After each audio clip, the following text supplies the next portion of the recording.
все эти годы развивали отношения с европейскими странами. Но сейчас, опять же, ситуация резко меняется в связи с политикой Соединенных Штатов по украинскому вопросу. Идет давление на все европейские страны, неважно, члены Евросоюза, не члены Евросоюза. Идет давление, чтобы эти страны присоединялись к санкциям, особенно экономическим санкциям, потому что экономические санкции со стороны США, они не очень эффективны для России, потому что экономических связей как таковых они не развиты с американцами. Финансовые, да, но экономические нет.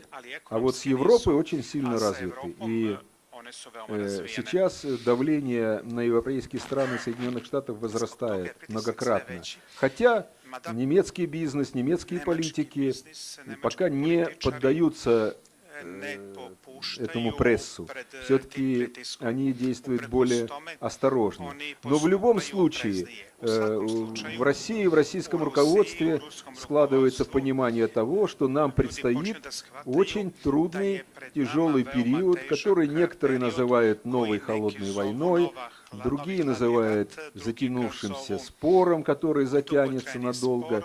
Но мы должны исходить из этого, что отношения между США и их европейскими союзниками в ближайшие, наверное, годы будут